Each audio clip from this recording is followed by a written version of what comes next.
생명과 바꾼 주의 사랑을 잊지 않게 하소서. 나를 위해 흘렸던 주의 눈물 잊지 않게 하소서.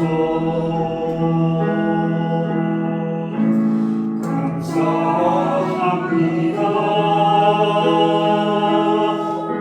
주님 고맙습니다. 그 사랑 때문에 그 눈물 때문에 주 앞에서 예배하옵니다. 주의 긍휼과 주의 선하심 내가 묵상하오니 내 영혼 위에 베푸신 주의 은혜 잊지 않게 하소서. 주의 긍휼과 주의 선하심 주의 긍휼과 주의 선하심 내가 묵상하오니 내 영혼 위에 베푸신 주의 은혜 잊지 않게 하소서. 감사합니다. 감사합니다. 주님 고맙습니다. 그 사랑 때문에 그 눈물 때문에 주 앞에서 예배하옵니다. 감사합니다. 주님 고맙습니다. 감사합니다. 주님 고맙습니다. 그 사랑 때문에 그 눈물 때문에 주 앞에서 예배합니다. 아멘. 하나님께서 당신을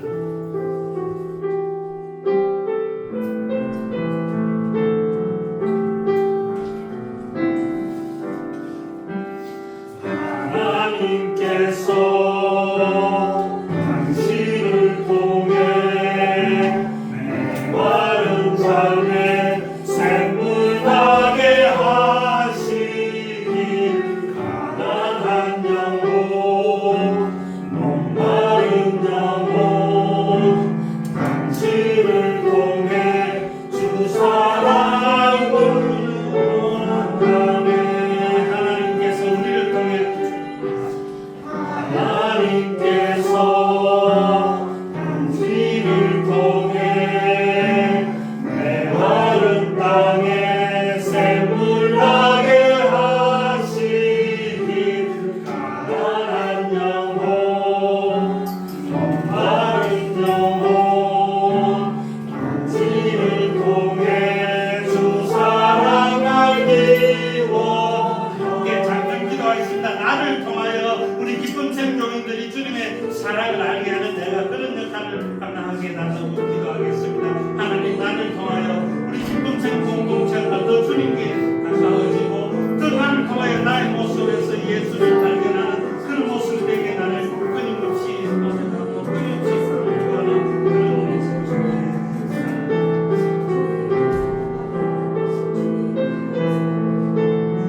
하나님께서 나를 통해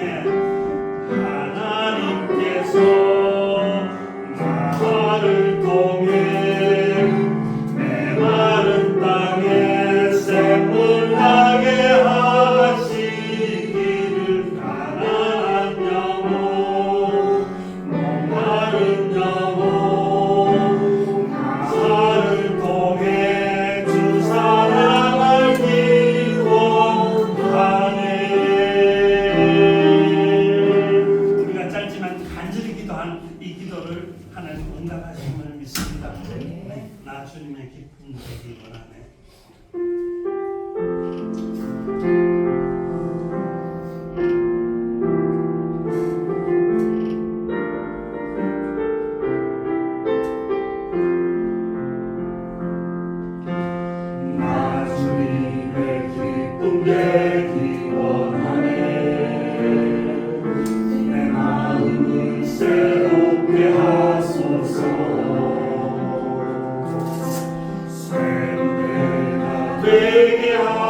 주님의 기쁨이 되는 것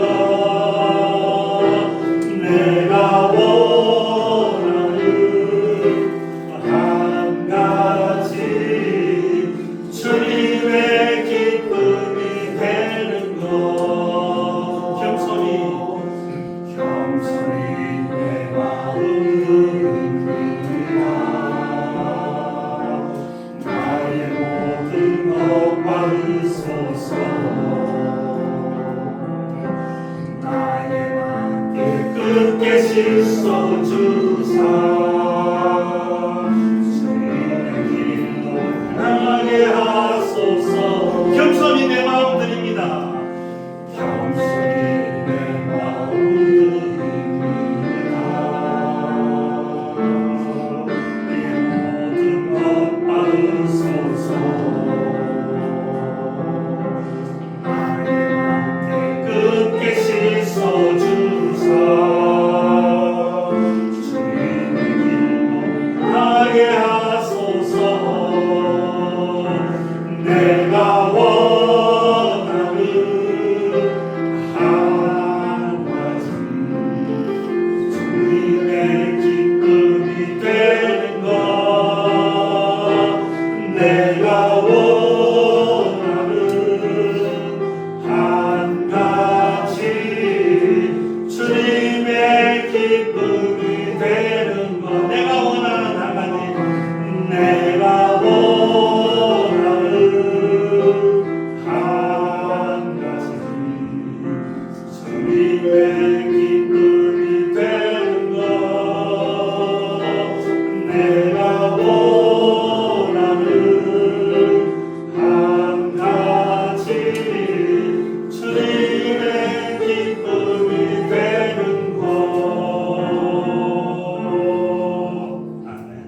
이제 오늘부터 이 대림절 대간절이 시작되면서 우리 마지막 곡은 항상 우리 성탄과 관계되는 곡으로 되겠습니다. 오늘은 그 맑고 환한 밤중에 우리가 2000여 년 전에 그 밤으로 한번 감정이입을 해서 한번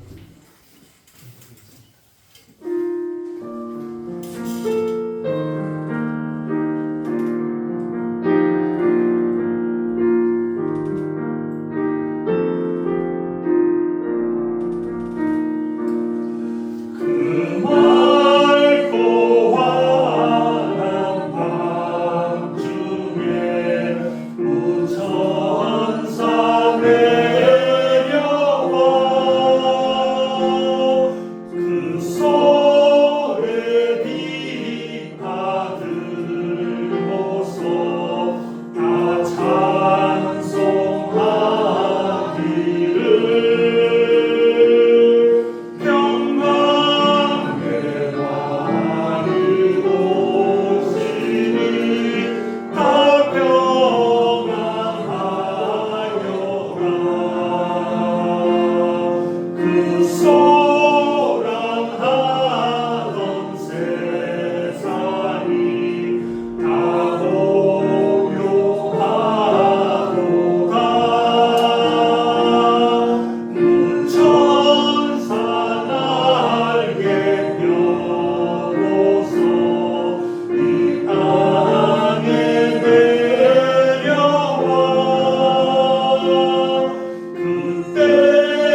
제사보다 낫고 걷는 것이 숫양의 기름보다 나으니 성전 마당만 밟고 가는 자가 아니라 하나님을 영과 진리 안에서 예배하며 성령님께서 깨닫게 해주시는 음성을 들으며 말씀을 따라가기 위해 여기 하나님 앞에 모인 여러분을 환영하고 축복합니다.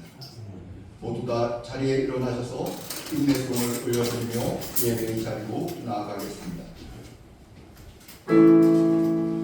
주님의 높고 위대하심을 내 영혼이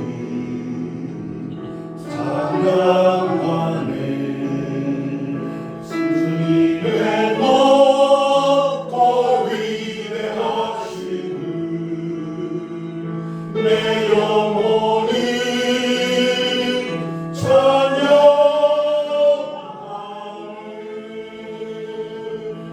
내 주 예수 세상에 다시 올 때 저천 누르고 날 인도하리. 나경 소리 엎드려 경배하며 영원히 주를 찬양하리라. 주님의 높고 위대하심을 내 영혼이 찬양하네. 주님의 높고 위대하심을 내 영혼이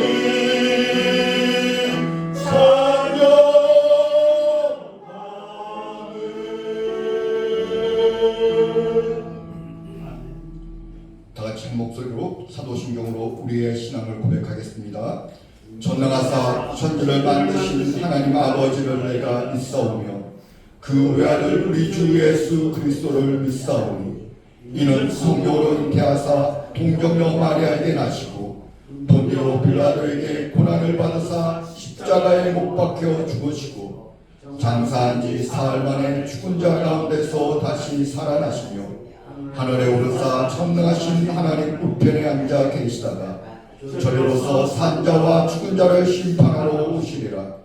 성령을 믿사오며 거룩한 봉회와 성도가 서로 교통하는 것과 죄를 사하여 주시는 것과 몸이 다시 사는 것과 영원히 사는 것을 믿사옵나이다. 아멘. 모두 자리에 앉으셔서 찬송가 26장을 찬송하시겠습니다.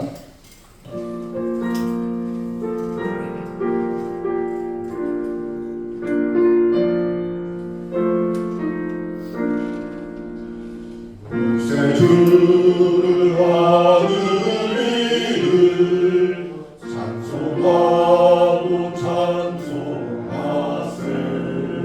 먹고 뜻과 힘 다하여 경배 드리세. 주를 알지 못한 이를 주가 친히 인도하사 그의 피로 구속하리. 찬송 부르세. 약한 사람 도움받아 시험 중에 참게 되니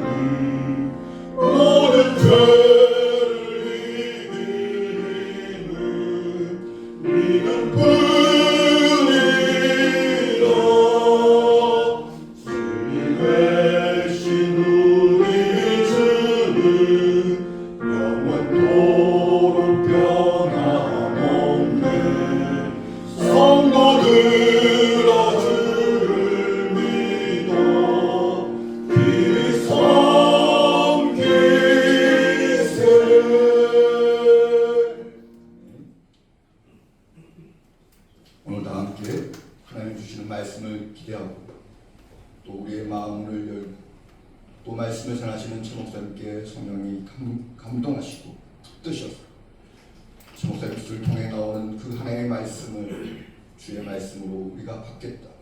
우리의 마음이 온전히 주님께를 향하겠다는 그 마음을 우리 마음을 가지고 우리 주님 말씀 앞에 마리아가 쓰는 그 심정으로 다 같이 오늘 들을 말씀을 위해 같이 기도했으면 좋겠습니다. 기도하시겠습니다.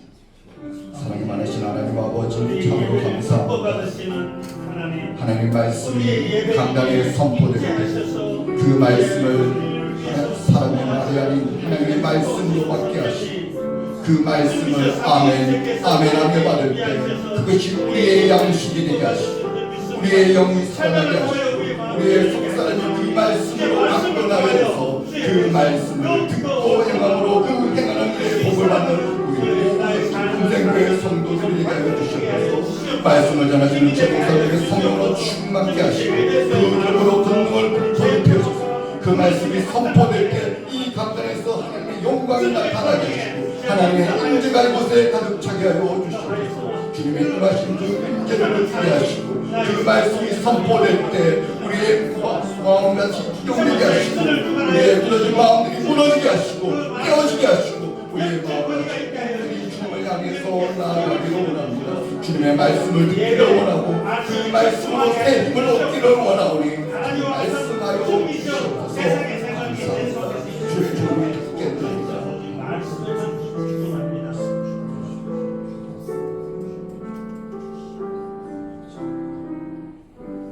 모든 것 우리 주 예수 그리스도 이름으로 기도드리옵나이다. 아멘. 오늘 우리에게 주시는 하나님의 말씀은 신약성경 에베소서 4장 1절부터 4절까지입니다. 신약성경 313쪽입니다.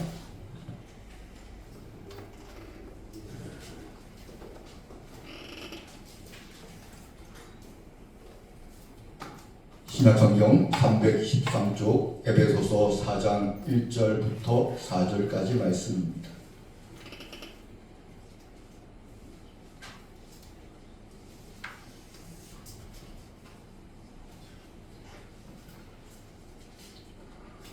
에베소서 4장 1절부터 제가 봉독하겠습니다. 그러므로 주 안에서 갇힌 내가 너희를 권하노니 너희가 부르심을 받은 일에 합당하게 행하여 모든 겸손과 온유로 하고 오래 참음으로 사랑 가운데서 서로 용납하고 평안에 매는 줄로 성령이 하나 되게 하신 것을 힘써 지키라. 몸이 하나요 성령도 한 분이시니 이와 같이 너희가 부르심의 한 소망 안에서 부르심을 받았느니라. 아멘. 부르심에 합당하게 행하라는 제목으로 최영천 목사님 오셔서 말씀 전해 주시겠습니다.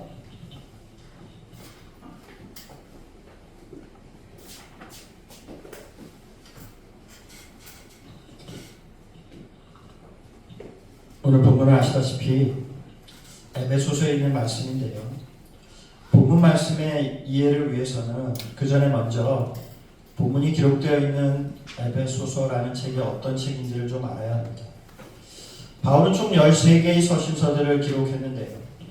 각각의 서신서들에는 서신을 기록한 이유와 목적이 무엇인가가 분명하게 드러나 있습니다. 그 이유와 목적이라는 것이 사실상 해당 서신서의 중심 주제가 되는데요.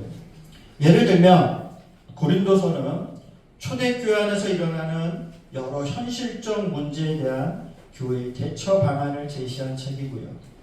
갈라디아서는 율법주의 이단에 맞서서 복음이 무엇인지 복음의 가치와 의미를 변증해 준 책이 갈라디아서입니다. 로마서는 구원론이에요. 그러면 에베소서의 주제는 뭐냐? 로마서가 구원론이라면 에베소서는 교회론이에요. 하나님은 교회를 통해서 하나님의 구속 역사를 이루어 가시는데 교회라는 것이 뭐냐는 거예요. 오늘 본문은요, 바울이 교회가 무엇인지 교회의 영적인 본질에 대해서 설명하는 가운데 나오는 말씀이에요. 그래서 우리가 이 점을 염두에 두고 본문 말씀을 봐야 한다는 겁니다. 먼저 에베소서 4장 1절입니다. 그러므로 주 안에서 갇힌 내가 너희를 권하노니 너희가 부르심을 받은 일에 합당하게 행하여. 보시면 본문의 첫 시작이 그러므로라고 되어 있습니다. 그러므로라는 말은요, 이제부터 나오는 모든 진술들은 앞에서 언급한 내용들과 연결되어 있는 것이고, 앞의 내용이 원인이라면 뒤에 나오는 것은 그것의 결과이자 결론이라는 겁니다. 지금부터 말씀드리는 내용은 앞으로 성도님들이 에베소서라는 책을 이해하는데 많은 참고가 되실 거라고 생각합니다. 에베소서는 전체가 6장으로 되어 있는데요, 이 서신은 다른 서신들과 비교하면 서신의 전반부와 후반부가 명확하게 나눠져 있습니다. 1장부터 3장까지가 에베소서의 전반부라면 4장부터 6장은 후반부예요. 전반부는 교회의 교리적인 측면을 말하고 있다면 후반부는 실천적인 측면을 말하고 있습니다. 전반부가 이론이라면 후반부는 적용이에요. 전반부의 교리와 이론, 그리고 후반부의 실천과 적용, 이 두 가지 메시지를 하나로 연결해주고 있는 말이 바로 오늘 본문 1절의 그러므로라는 말입니다. 그러므로 너희가 부르심을 받은 일에 합당하게 행하라. 이게 1절의 요지예요. 그러면 앞에 1장부터 3장까지 바울이 진술한 내용들은 뭐에 관한 이야기라는 겁니까? 그 세세한 내용이 뭔지는 몰라도 그것이 하나님의 부르심에 대한 이야기일 거라는 거예요. 정말 그런지 한번 볼게요. 에베소서 1장에는요, 바울의 유명한 중보기도가 나옵니다. 첫 번째 기도가 하나님께서 지혜와 계시의 영을 너희에게 주사 하나님을 알게 해주시고, 이게 바울의 첫 번째 기도예요. 그리고 두 번째 기도가 에베소서 1장 18절입니다. 너희 마음의 눈을 밝히사 그의 부르심의 소망이 무엇이며 성도 안에서 그 기업의 영광의 풍성함이 무엇이며. 하나님을 알게 해달라는 것이 첫 번째 기도이고, 두 번째 기도가 하나님의 부르심이 무엇인지를 알게 해달라는 겁니다. 그러니까 1장부터 3장까지 내용의 핵심 골자는 뭐에 대한 이야기라는 겁니까? 하나님의 부르심에 대한 이야기라는 거예요. 그리고 오늘 본문이 시작되는 4장부터 6장까지는요, 하나님의 부르심을 받은 사람들이 어떻게 행하면서 살아야 하는지, 그에 대한 구체적인 삶의 지침들이 나오는 겁니다. 그 구체적인 지침들이 뭐냐면, 옛사람을 벗어버리고 새 사람을 입으라. 해가 지도록 불을 품지 말라. 무릇 더러운 말은 너 입 밖에도 내지 말라. 세월을 아끼라. 성령의 충만함을 받으라. 마귀의 관계를 대적하기 위하여 하나님의 전신갑주를 입으라. 이런 구체적인 신앙의 지침들이 나오는 겁니다. 그러니까 에베소서에 가장 중심에 자리하고 있으면서 에베소서의 전반부와 후반부를 연결해주는 말씀이 하나님의 부르심에 합당하게 행하라는 이 말씀이에요.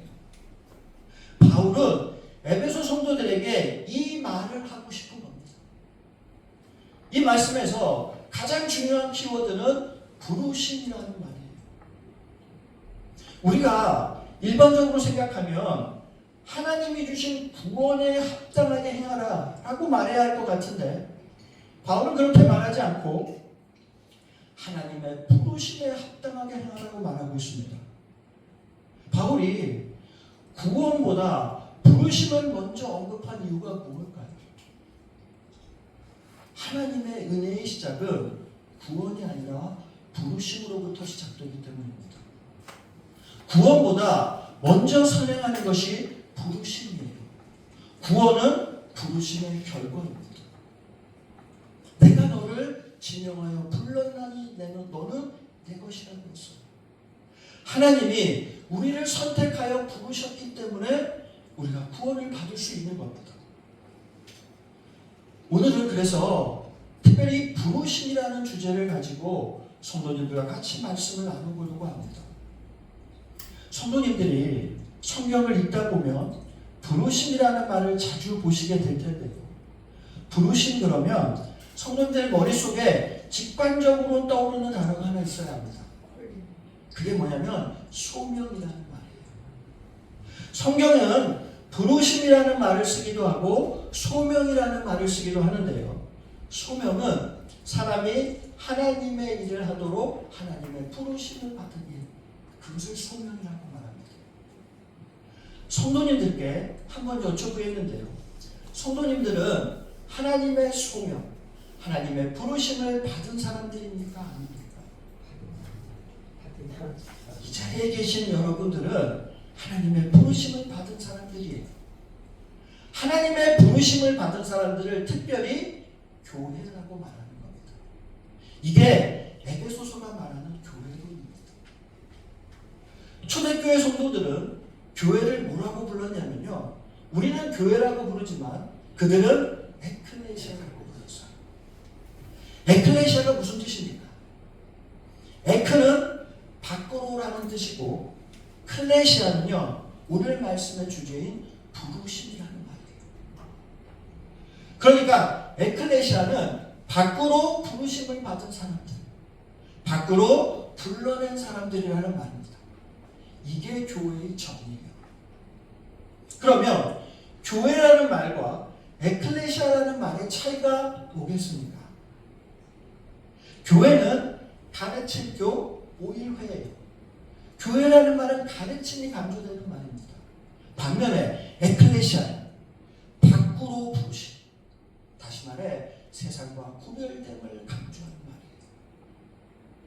초대교회 성도들은 그들의 모임을 부를 때마다 에클레시아라고 불렀어요. 자신들은 세상과 구별된 사람들이라는 겁니다. 교회는 가르치는 것도 중요하고 교제도 중요하지만 교회의 참된 본질은 세상과 구별되는 거예요. 이게 교회의 영적인 정체성이라는 겁니다. 에클레시아라는 이름은 누가 지은 건가요? 사도들이 지은 이름일까요? 교회를 에클레시아라고 처음 부르신 분은 바로 예수님이세요. 마태복음 16장 18절입니다.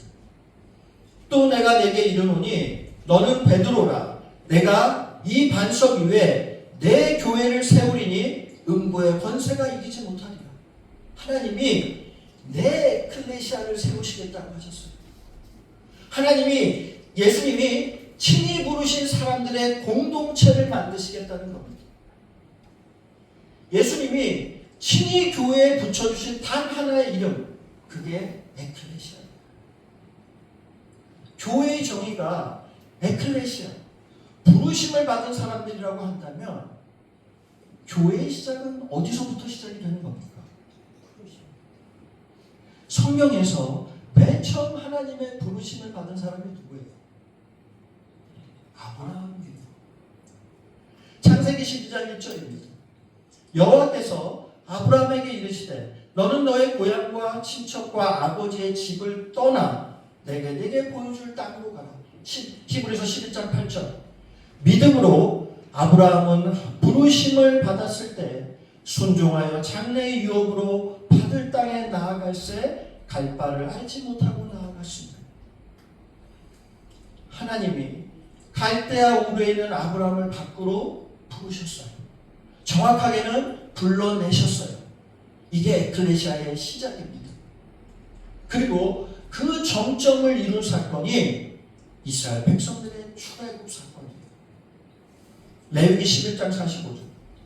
나는 너희의 하나님이 되려고 너희를 애굽 땅에서 인도하여 낸 여호와라. 내가 거룩하니 너희도 거룩할지어다. 하나님이 아브라함을 갈대아 우르에서 불러내신 것처럼 이스라엘 백성들을 애굽에서 불러내신 겁니다. 이처럼 하나님의 모든 구속 역사는요, 어디서부터 시작이 되느냐? 하나님의 부르심으로부터 시작되는 거예요. 중요한 것은요, 하나님이 그들만 불러내신 것이 아니라 우리 또한 불러내셨다는 거예요. 그게 베드로전서 2장 9절입니다. 너희는 택하신 족속이요 왕같은 제사장들이요 거룩한 나라요 그의 소유가 된 백성이니 이는 너희를 뭐라고 말합니까? 어두운 데서 불러내어 그의 기이한 빛에 들어가게 하시니에 아름다운 덕을 선포하게 하시니 우리가 구원을 받은 것은요 우리의 의지나 결단 때문이 아니라 하나님의 우리를 죄악 가운데서 불러내신 하나님의 부르심이 있었기 때문입니다. 내가 너를 지명하여 불렀나니 하나님이 우리 한 사람 한 사람을 지명하여 부르셨다는 겁니다. 그러면 우리가 하나님의 부르심을 받았다는 증거가 뭐겠습니까? 성도님들이 지금 이 예배의 자리에 앉아있는 것 자체가 부르심의 증거예요.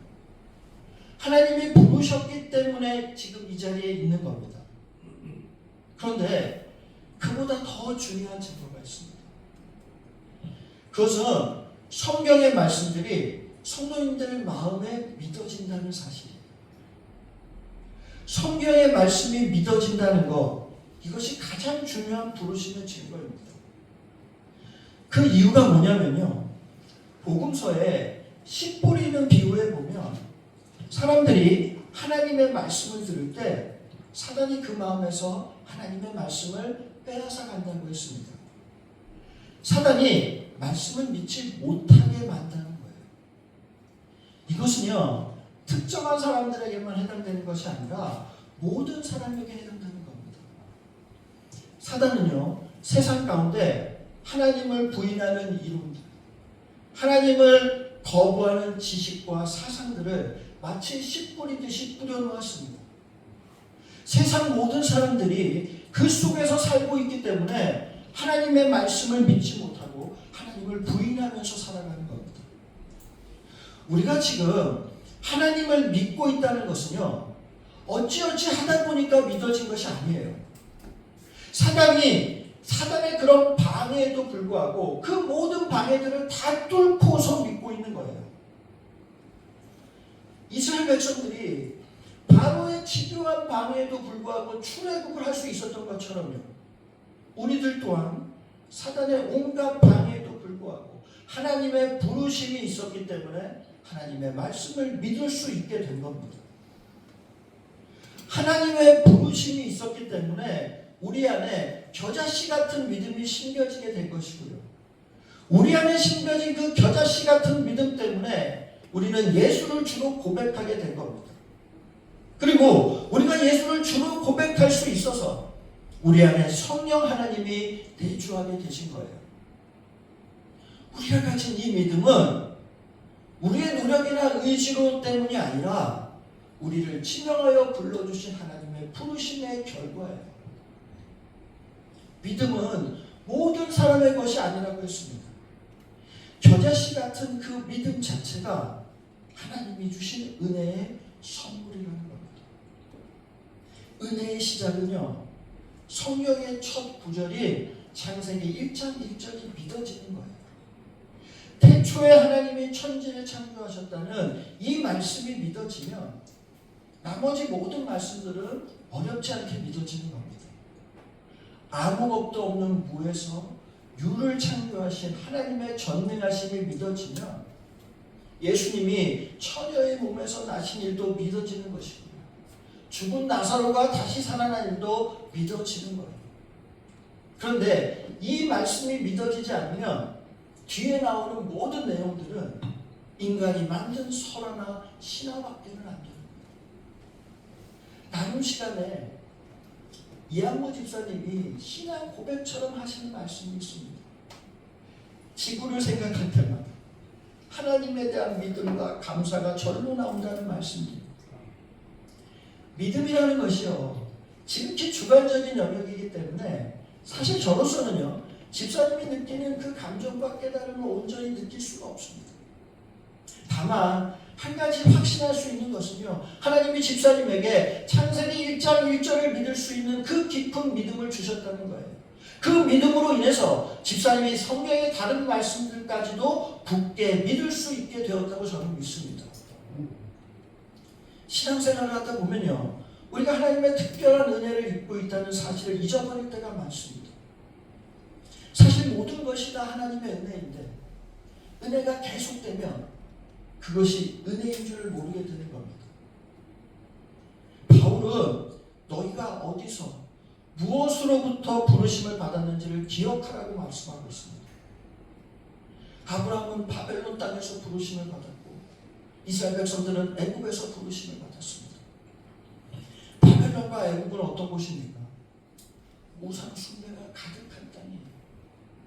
하나님의 부르심을 받기 전까지 그들은 죄악이 가득한 우상 숭배의 땅에서 우상을 섬기며 살았습니다.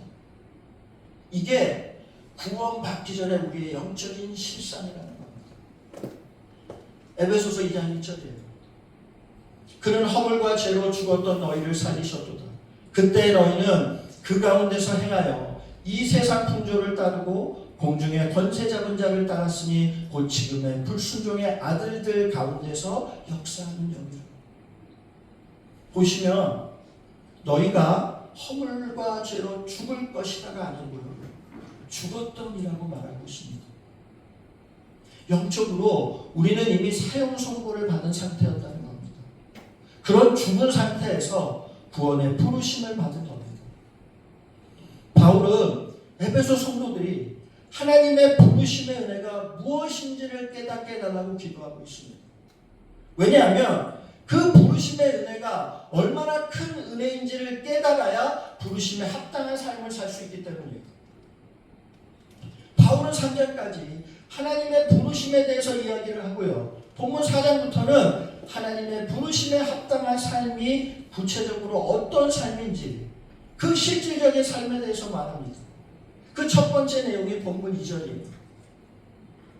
모든 겸손과 온유로 하고 오래 참음으로 사랑 가운데서 서로 용납하고 평안에 매는 줄로 성령의 하나 되게 하신 것을 힘써 지키라.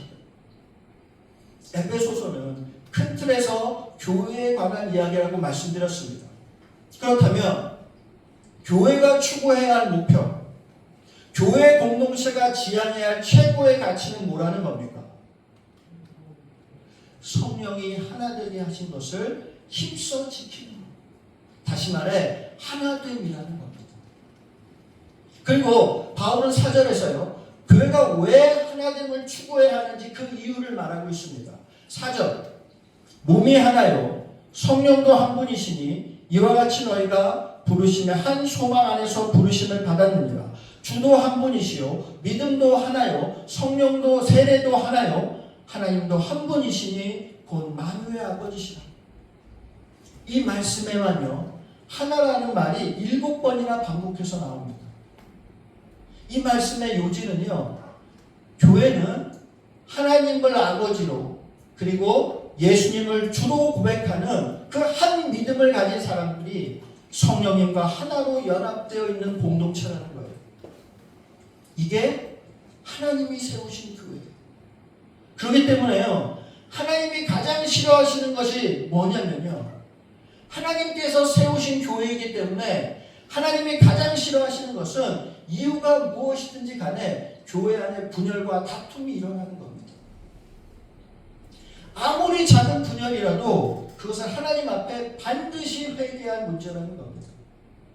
그런데 오늘날 교회의 문제가 뭐냐면요, 다른 사람의 허물과 잘못은 기가 막히게 잘 보는데 정작 자기 자신의 문제는 잘 보지 못한다는 거예요. 교회에서는 봉사도 중요하고 섬김도 중요해요. 그러나 봉사도 섬김도 무엇을 위해 해야 되느냐? 하나됨을 위해서 해야 되는 겁니다. 왜냐하면 하나님과 우리의 하나됨, 교회 안에서 성도와 성도들의 하나됨, 이것을 위해서 예수님이 십자가에서 죽으셨기 때문입니다. 그리고 그 하나됨을 위해서 하나님이 우리들에게 겸손과 온유와 오래 참음과 용납함을 요구하시는 겁니다. 이게요, 비단 교회의 하나됨만을 위해서가 아니라요, 모든 그리스도인들 안에 이루어져야 하는 성령의 열매예요.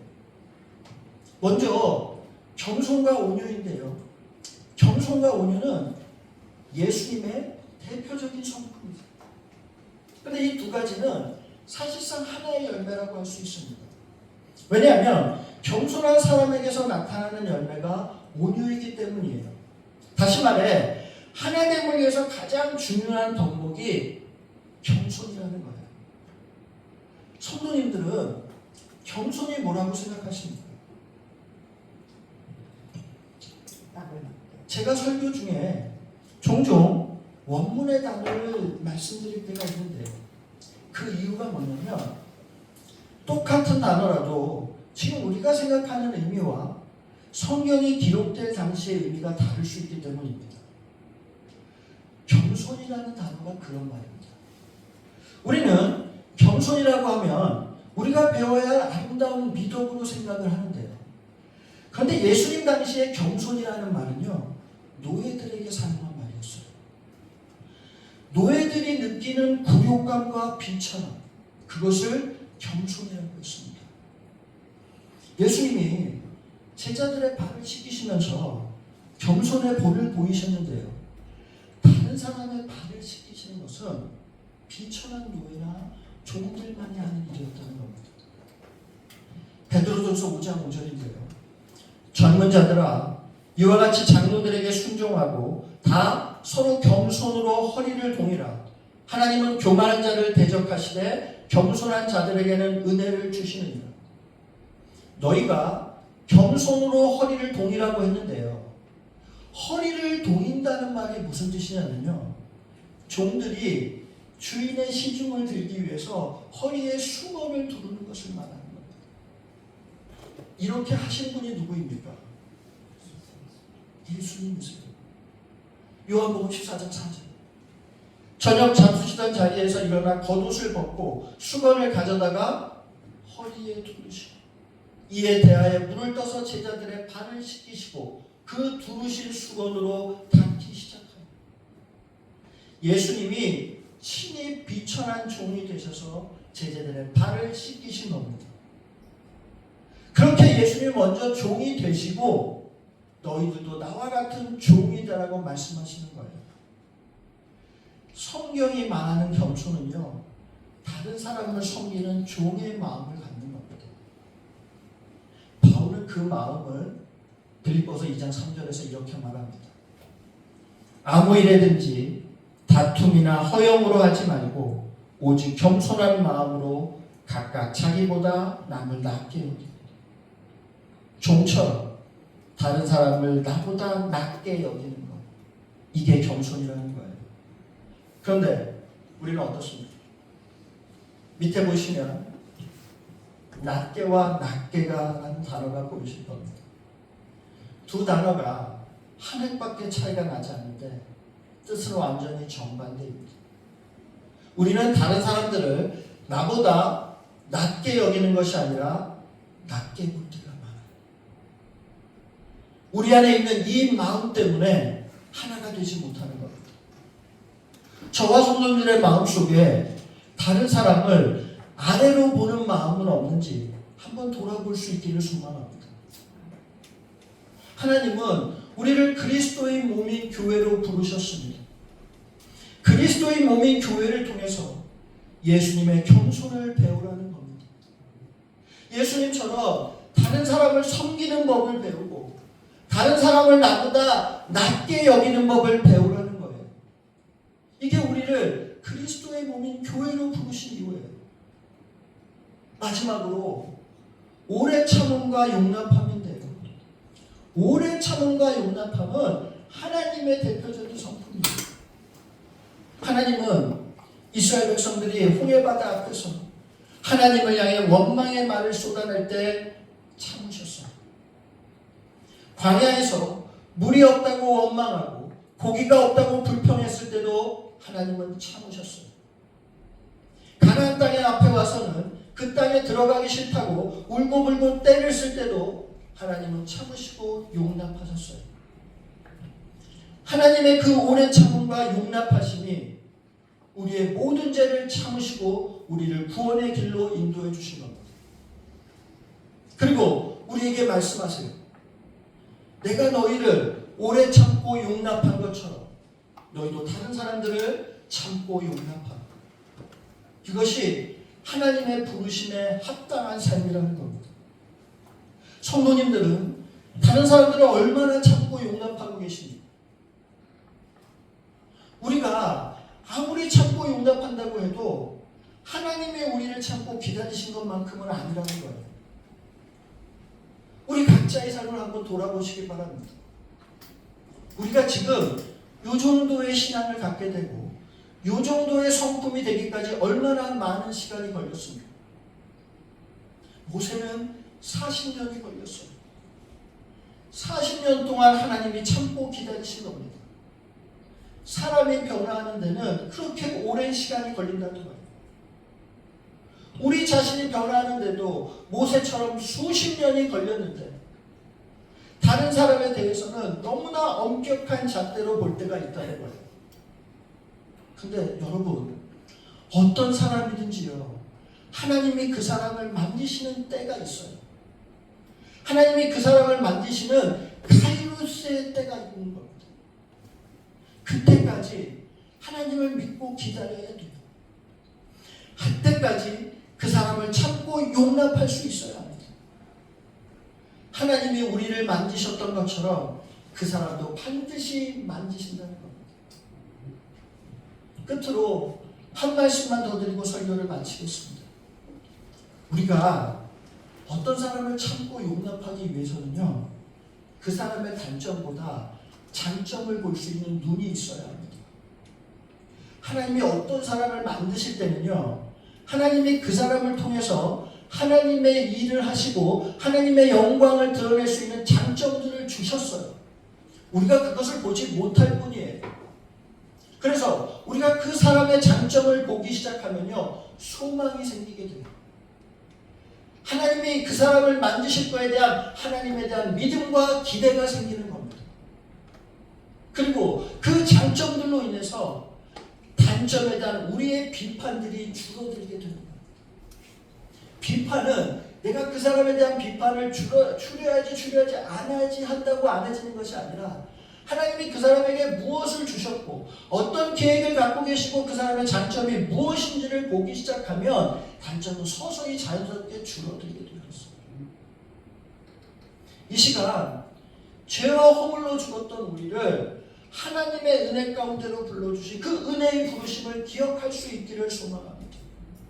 그리고 그 부르심에 합당한 삶을 살아갈 수 있는 기쁨샘교회 성도님들이 되시기를 주님의 이름으로 간절히 축원드립니다.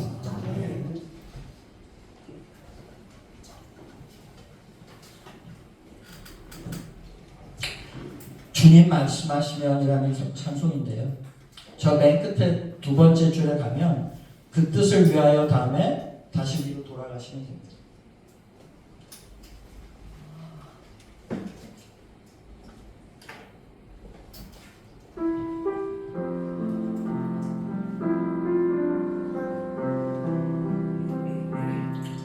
주님 말씀하시면 내가 나가리다. 주님 뜻이 아니면 내가 멈춰서리다. 나의 가고 서는 것 주님 뜻에 있으니 오주님 나를 이끄소서. 주님 말씀하시면 내가 나가리다. 주님 뜻이 아니면 내가 멈춰서리다. 나의 가고 서는 것 주님 뜻에 있으니 오주님 나를 이끄소서. 주님 그곳에 나 있기 원합니다. 이끄시는 대로 순종하며 살리니 연약한 내 영혼 떠나여 일하소서. 주님 나라와 그 뜻을 위하여 뜻하신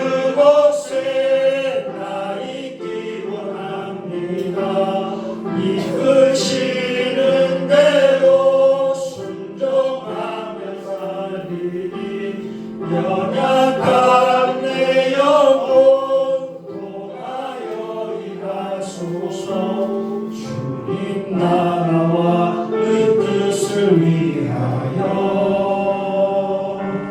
오 주님 알려소서.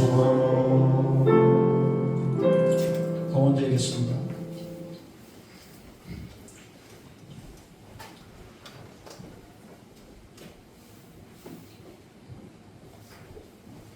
사랑하는 많으신 주님, 보잘것 없는 우리를 하나님의 은혜의 자리로, 구원의 자리로, 생명의 자리로, 하나님의 일을 할 수 있는 소명의 자리로 불러주신 하나님의 은혜에 대해서 감사함을 드립니다. 우리가 이 은혜를, 이 부르심의 은혜를 잊지 않고 살아갈 수 있게 하시고 그 부르심에 합당한 삶이 우리의 삶 가운데 충만히 채워질 수 있게 하여 주시옵소서. 주님의 은혜에 감사하여 주님의 봉헌의 물질을 올려드립니다. 이 물질에 우리의 마음이 담길 수 있게 하여 주시고 이 물질이 사용되어질 때 하나님의 영광과 나라를 위해 사용되어질 수 있도록 주님 친히 주장하여 주시옵소서. 이 모든 것 우리 주 예수 그리스도의 이름으로 기도드리옵나이다. 아멘.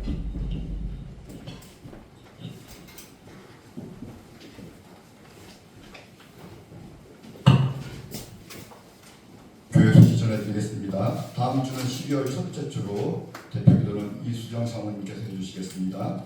그리고 성탄절 각 가정이나 팀별로 특송이나 특주 아무것도 관계없으니까 좀 준비해 주시기 바랍니다. 그리고 이제 합심해서 기도할 텐데요. 오늘 제목이 뭘까요? 뭐죠? 부르심에 합당하게. 저는 오늘 말씀드리면서 어떤 말씀, 주님께서 우리를 부르셨던 것을 이루기 위해서는 전제 조건이 있습니다. 우리가 부름받는 그것을 깨달아야 합니다. 제가 우리 요나 말씀을 읽었지 않습니까? 그때 요나가 얼마나 읽을 때 시원방이었습니까? 또 무리할 정도로 어디 하나님 앞에 대들고 반대로 가고 그랬지만 하나님은 한 번도 요나에게 화내지 않으셨어요. 기다리셨어요. 저희 말씀 묵상할 때 뭘 깨달았냐면 지원이한테 마음이 제 마음이었습니다. 못 참았어요. 저는. 지금도 마찬가지로 항상 드실 모르지만 다 있을 겁니다. 누구나 내가 용납하지 못하는 사람들이 있을 것입니다. 그런데 그 사람을 용납할 수 있는 것은 요나가 참으시는 그 하나님을 보고 하나님 나를 부르실 때 그렇게 참고 기다리셨다는 걸 그걸 깨닫게 되면 그 사람을 기다려줄 수 있고 겸손하게 낮은 자리에서 그를 섬길 수 있게 되는 겁니다. 부르심에 향하는 것, 하나님께서 나를 부르셨다는 그걸 알면 내 같은 죄의 덩어리를 하나님께 부르셨다는 걸 알면 우리는 그 부르심 합당하게 살아갈 수밖에 없을 것입니다. 우리의 마음의 눈을 열어서 하나님께서 우리를 그 부르신 그 부르심의 사랑이 무엇인지 깨닫게 달라고 그 말씀대로 그 부르심을 향해서 우리가 나아가겠다고 결단하는 기도했으면 좋겠습니다. 같이 기도하시겠습니다. 사랑이 많으신 하나님 아버지, 우리를 부르신 그 부르심을 늘 잊지 않기를 원합니다. 오샤카야라바라 카샤나라바라 카샤라바라 오라바라 카샤나라바라 카야라바라 카샤라바라 카야라바라 아버지 감사합니다. 오샤라바라 우리의 마음의 눈을 열어주시옵소서. 우리의 그 주님의 그 부르심의 놀라운 사랑을 깨닫게 하여 주시옵소서. 그 사랑 가운데 우리가 늘 들어가 있기를 원합니다. 그래야 주님께서 그 부르심을 깨달아 주님이 그 기다리셨던 그 기다림을 보게 하시고 주님이 우리를 향하는 그 사랑을 깨닫게 하여 주셔서 그 사랑으로 우리가 날마다 나아가기를 원합니다. 그래야 우리가 섬겨야 할 자들을 섬길 수 있게 하시고 그들을 세워줘야 할 자들을 세워줄 수 있게 하여 주셔서 그리스도의 몸을 세워나가게 하여 주시옵소서. 주님께서 그 부르심을 날마다 기억하게 하셔서 그 부르심에 합당한 자로 살아갈 힘을 주시옵소서. 주님께서 이루신 그 하나님이 하신 것 그것들을 나의 잘못된 생각과 나의 교만한 마음으로 그 하나 되게 한 것을 깨뜨리지 않게 하시고 날마다 겸손히 그 부르심을 생각하며 하나님의 무한하신 그 사랑을 기억하게 하시고 그 사랑 가운데 날마다 우리 마음이 사롭게 하시고 그 사랑으로 날마다 승리하게 하시고 부르심에 합당한 삶을 살아 주님의 원하시는 그 교회가 그 에클레시아가 온전히 세워지게 하셔서 그리스도의 몸이 온전히 든든히 세워지게 하여 주시옵소서.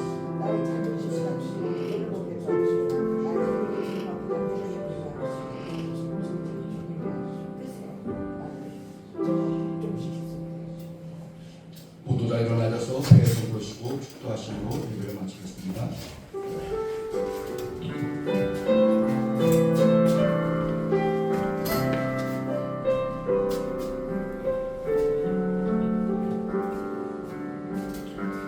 여기에 모인 우리 주의 은총 받은 자여라. 주께서 이 자리에 함께 계심을 아노라. 언제나 주님만을 찬양하며 따라가리니 시험을 당할 때도 함께 계심을 믿노라. 이미는 더욱 굳세라. 주가 지켜주신다. 어두운 밤에도 주의 밝은 빛 인도하여 주신다. 이미는 더욱 굳세라. 주가 지켜주신다. 어두운 밤에도 주의 밝은 빛 인도하여 주신다. 지금은 우리를 구원하신 예수 그리스도의 은혜와 하나님 아버지의 다함없는 사랑과 성령님의 내주 감동 위로교통 충만하심의 역사가 하나님의 부르심의 은혜를 기억하며 그 부르심에 합당한 삶을 살기를 소망하고 결단하는 기쁨샘교회 모든 성도님들과 그 가정과 일터 위에 이제부터 영원토록 함께 하시기를 축원하옵나이다.